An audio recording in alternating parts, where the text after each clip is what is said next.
Time spent in creativity increases strength. And these are your creative muscles that you are building for your mental fitness. So just like you go to the gym to build your muscles, when you're enjoying your choice of creativity, you're adding to your creative fitness. Hello, my creative friend. Welcome to the BDI Create Today podcast. This is a podcast where we'll discover the who, what, where, when, why, and how you can be creative or have more creativity. And together, we'll explore the extraordinary impact creativity can have in your life, in your heart, mind, body, and soul. And if we haven't met yet, I am Beth Buffington, a licensed artist, digital illustration instructor, and a creative coach living just outside of the windy city of Chicago, Illinois. But mostly, I am someone who is curious about how creativity can weave its way into our lives. Now, each week, we're going to look at one or more of the sparkly facets that make up the ever-changing kaleidoscope that is creativity. Hello, my creative friend. Welcome back to another episode of Create Today with Beth Buffington. Today, I want to talk with you about something that may be quietly shaping your well-being more than almost anything else in your life, if you let it. And that special thing is your attention. You see, in 2026, our minds are under constant pressure. There's always breaking news, always political tension, always economic uncertainty, always extreme weather happening somewhere, always another crisis that we need to process. And layered on top of all of that is the relentless performance of perfection that we see on social media. The comparison, the doom scrolling, the dopamine loops that aren't healthy, that keep us watching, reacting, and worrying. Our nervous systems were never designed for this level of stimulation. So it's no wonder so many people feel tired, even when they are not physically exhausted. What we are experiencing is mental fatigue, emotional overload, cognitive strain. And most of us try to manage it by doing less or numbing out. But what if the answer is not less stimulation? What if the answer is different stimulation? This is where creativity becomes essential, not as a hobby, not as decoration, but as mental fitness. Mental fitness. You see, when you engage in simple creative acts, something as simple as coloring in a coloring book, something remarkable happens in your brain. The good kind of dopamine is released. And, dopamine is the brain's motivation and reward messenger. It's a chemical that helps us feel interested and engaged and excited. And that can happen when you are on your phone, but those are short-term boosts and bursts of dopamine that then disappear and you have nothing to show for it. But when you're given dopamine because you're being creative, here's what happens. You see, dopamine doesn't just make us feel pleasure. It also is the chemical in the brain that turns curiosity into action and effort into satisfaction. So at the same time that you are creating, your nervous system shifts slowly out of stress mode and into restoration. Cortisol begins to lower and your breathing starts to slow. Your heart rate steadies and your brain is being told, you are safe right now. And safety is what allows the mind to think clearly, feel deeply, and respond rather than react. And this is what creativity provides. It is a vital service that matters more than we realize. Throughout our lives, we've been told that art, that's for children or for very gifted, talented people. And that crafts and hobbies, well, those are nice things, but it's something we can only do after our chores are done, after our responsibilities are met, and after we have met the needs of all the people in our lives that are needing something from us. And my friend, if you're a creative professional who thinks, well, I'm creative every day, I really don't need to have a creative practice because I have a creative job. Think again. If you're a creative who is creating on demand at your job, you're someone who is creating under the crunch of deadlines and client or customer expectations. You need to get your creative health under control. If you only turn on your creativity to reach deadlines and to please others, this is how creative burnout happens. If you're a creative professional who is only being creative for other people and not for your own curiosity, or if you're thinking, well, I'm no artist, so I can't be creative. If either of these thoughts are matching your creative output today, either I'm creating for others or I'm not creative, so I can't create. If you're thinking either of these things, I want you to consider this. How many days in the past week or month have you let yourself be creative? And I mean, just play, just experiment and enjoy the doing of something creative and not the outcome of your creativity. How many times have you done that? If the answer is, I haven't done anything fun in the way of creativity, or I haven't done anything very often or on a regular basis, this is why we are discussing the treasures, the benefits, the beautiful results that you can get if you use your creativity as a fitness tool. Now, think about this. If you become aware of the benefits in your health and your well being that you can receive when creativity is part of your daily practice, wouldn't you allow yourself to play and experiment and have fun with whatever creative hobby you choose to enjoy? Yes, you would. So let's take a look at what science shows us about the benefits of reveling in creative play, because I want you to really understand that creativity isn't just coloring in a coloring book. It actually has scientific results that help you become happier and healthier in heart, mind, body, and soul.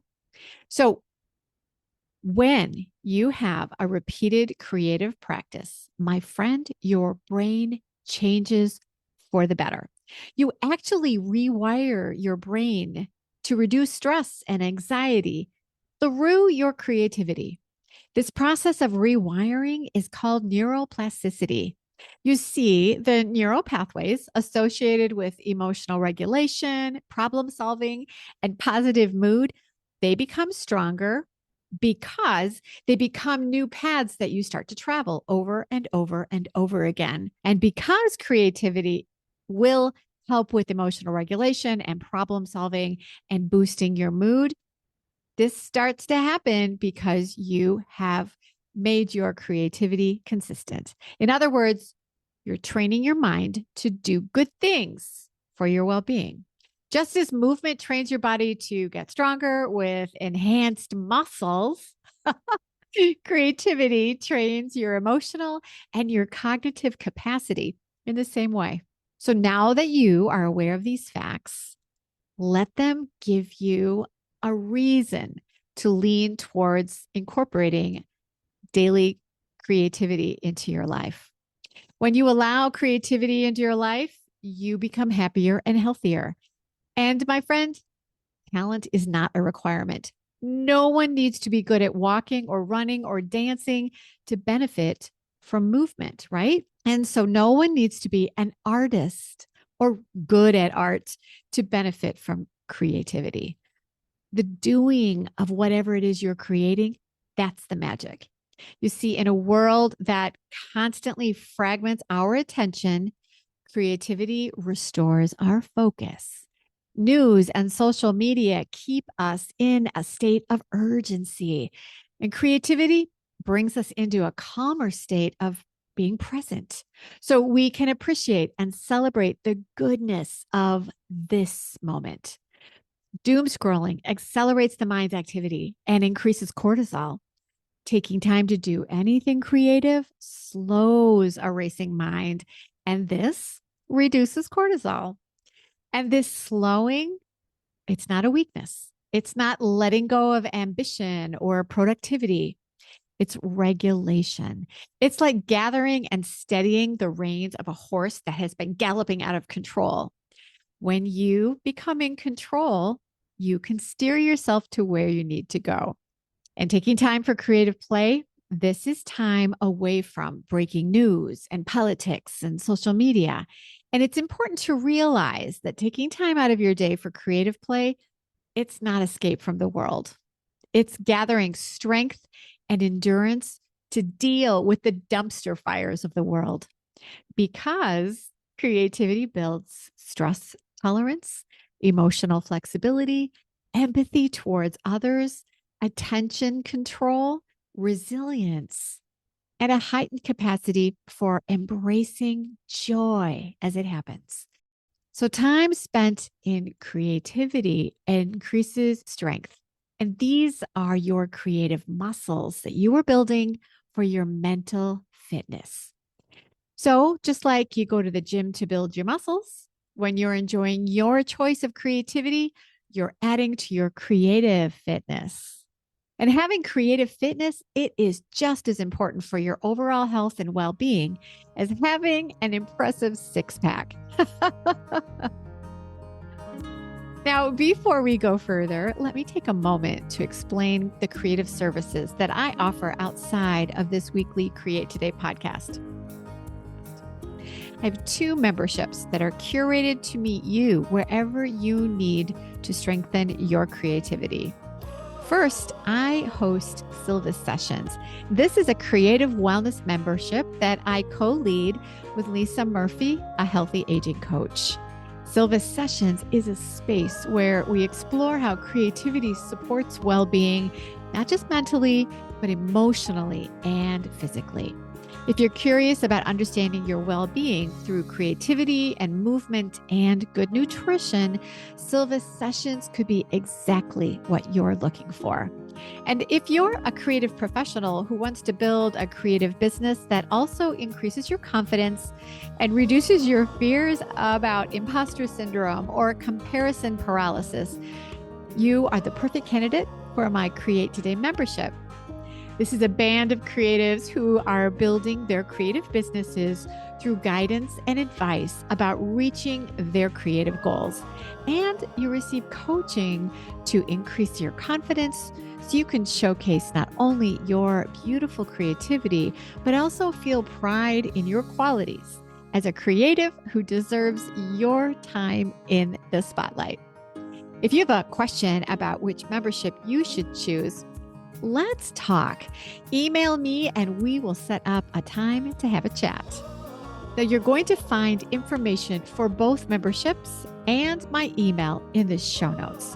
Or you can go to www.bdi-create.today and explore all the Create Today offerings.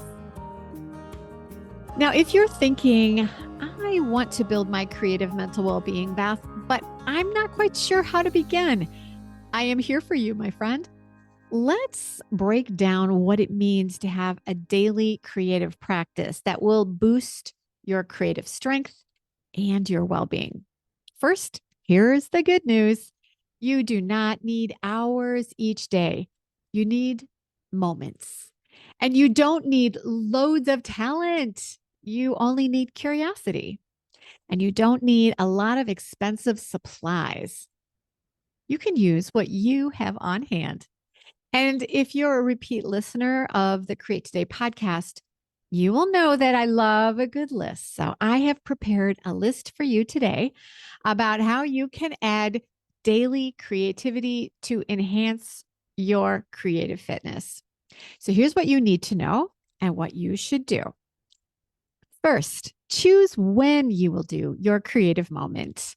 I want you to think of a slice of time when you have at least 5 to 15 uninterrupted minutes.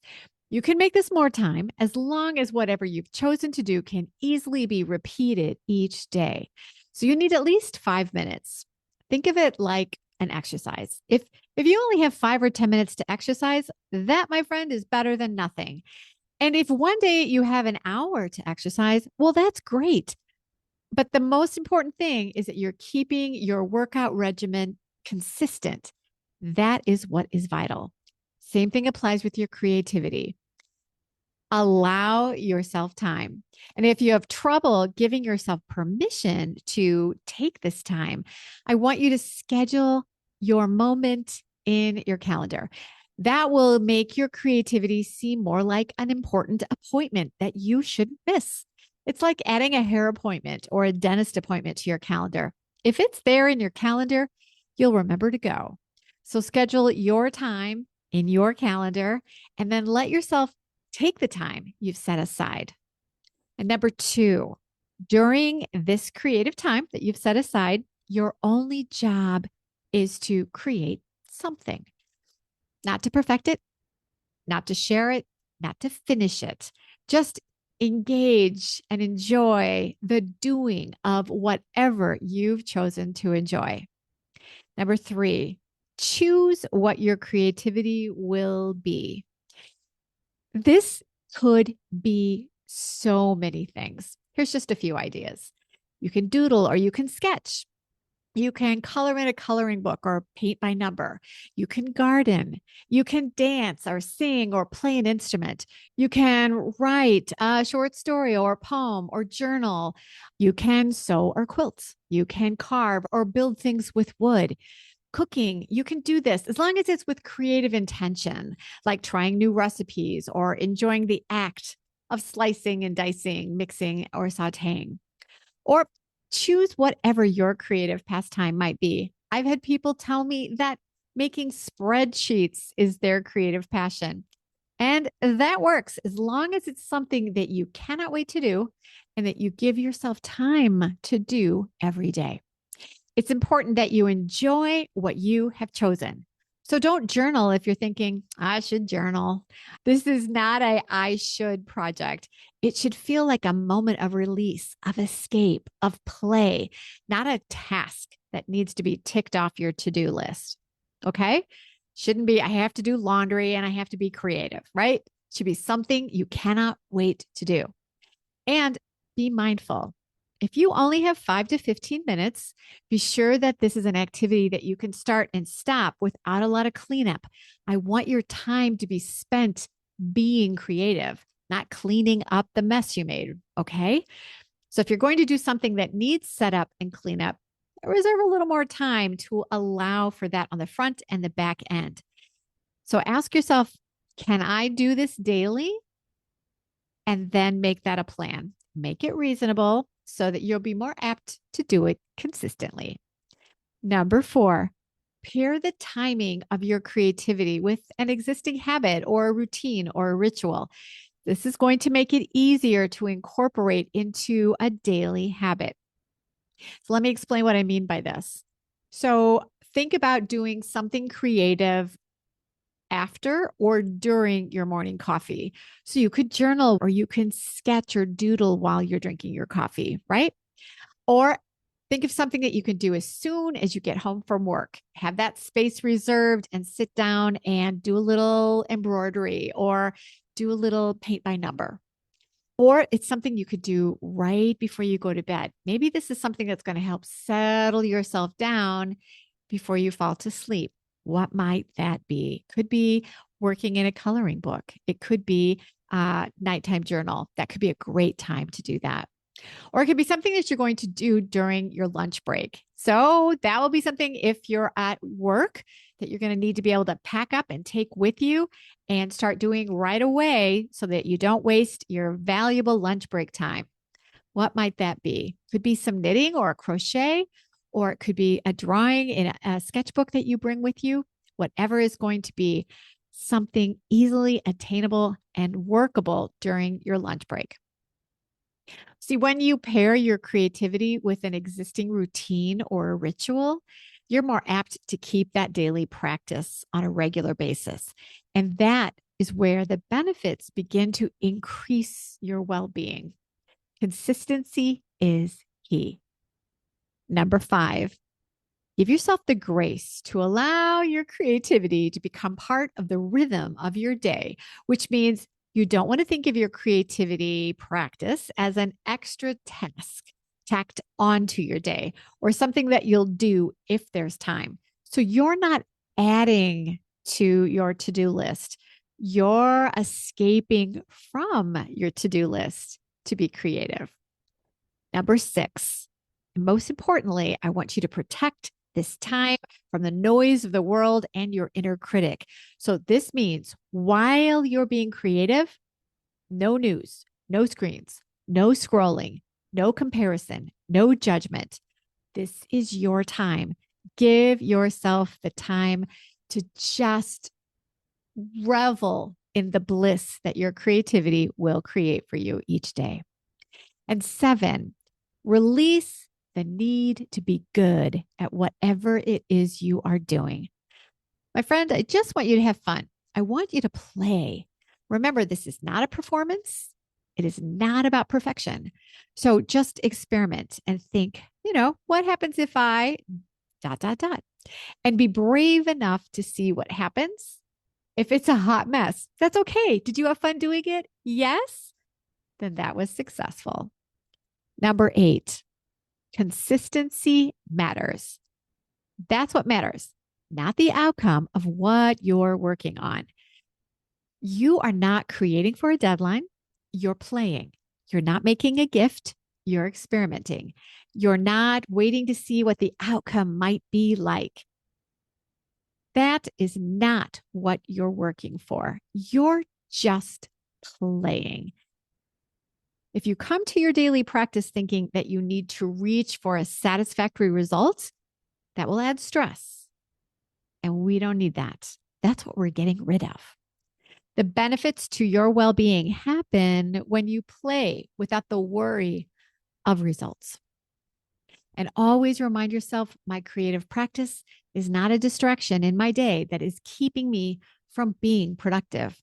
You'll realize your creativity supports your life. Being creative brings positive changes for how you respond to stress, how quickly you recover from anxiety. So if you've been telling yourself that you don't have time for your creative interests, or that you're not creative, or that your creativity isn't practical, I want you to hear this clearly. Creativity is not a nice to have. Creativity is an essential have to have, must have. You understand that? Yes.